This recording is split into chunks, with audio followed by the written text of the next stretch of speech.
दोस्तों बलोच कौम की अपनी एक पहचान है। ये कौम इंतहाई वफादार और मोहब्बत करने वाली है। इनका लिबास हो या इनके खाने, बलोच कौम हर अंदाज से मुनफरिद है। मगर इस कौम का आगाज कहाँ से हुआ और इनके आबाओ अजदाद कौन थे, आज इसी मौजू पर बात करेंगे और बलोच कौम की तारीख जानने की कोशिश करेंगे। अस्सलाम वालेकुम फ्रेंड्स, मेरा नाम उस्मान है और आप देख रहे हैं सब कुछ सच।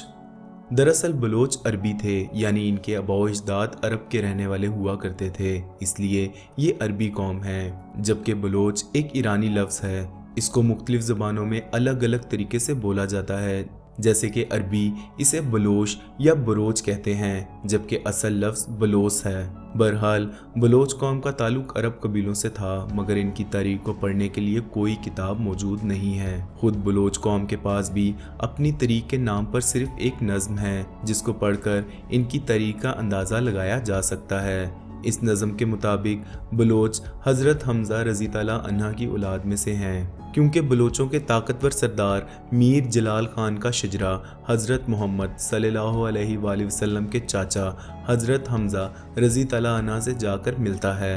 हज़रत हमज़ा रज़ी ताला अन्हा के बेटे उमार का निकाह खिजरिज कबीले के सरदार कैस अल निजार की बेटी खौला बिनते कैस से हुआ था, और यहीं से बलोच कौम की नस्ल का आगाज़ हुआ। हज़रत उमार और हज़रत खौला ने इस वक्त शाम के इलाके हलब में रिहाइश इख्तियार की, जहां इनका बेटा असद बलोच पैदा हुआ, और फिर आगे असद बलोच का बेटा मोहम्मद खान बलोच पैदा हुआ।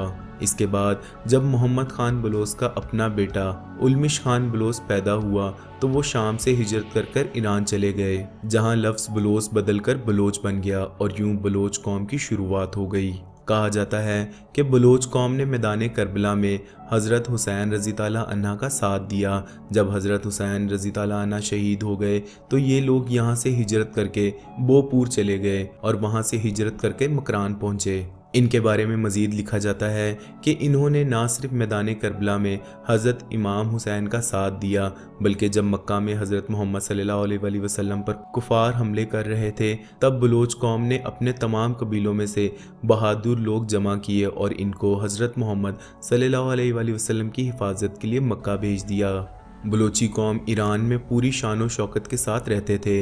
इस वक्त के जो ईरानी बादशाह थे, बलोच इनके दरबारों में आला ओहदों पर फायज हुआ करते थे, मगर वक्त गुजरने के साथ साथ ईरानी बादशाहों को बलोची कौम से ख़तरा महसूस होने लगा, जिस वजह से बादशाहों ने बलोचियों के खिलाफ खुली जंग कर दी, जिसके नतीजे में बलोच कौम को भारी नुकसान हुआ, जिसकी वजह से इन्हें अपने घर बार छोड़कर मजबूरन ईरान के जनूब और मशरिक में हिजरत करना पड़ी, और यहाँ जाकर इन्होंने पहाड़ी इलाकों में रिहाइश इख्तियार कर ली। इसके बाद कुछ अंग्रेज़ राइटर्स अपनी किताबों में लिखते हैं कि जब बलोच इन पहाड़ों में रहने लगे, तो इसके बाद इनका अरूज उस वक्त आया जब इन्होंने इन पहाड़ों से निकलकर मकरान की तरफ हिजरत की।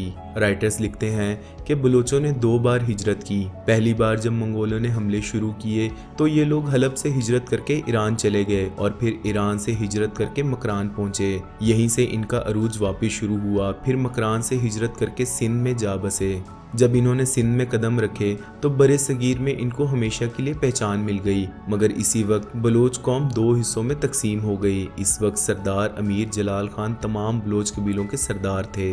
अमीर जलाल खान के 4 बेटे थे, रिंद बलोच, कुराई बलोच, लशार बलोच और हूत बलोच। इसके बाद इनके बेटे रिंद बलोच की औलाद में से चक्कर खान रिंद पैदा हुए, और ये बलोच कौम के लिए एक अजीम हैसियत रखते हैं, और अब हर गुजरते लम्हे के साथ इस कौम को मज़ीद इज़्ज़त मिल रही है।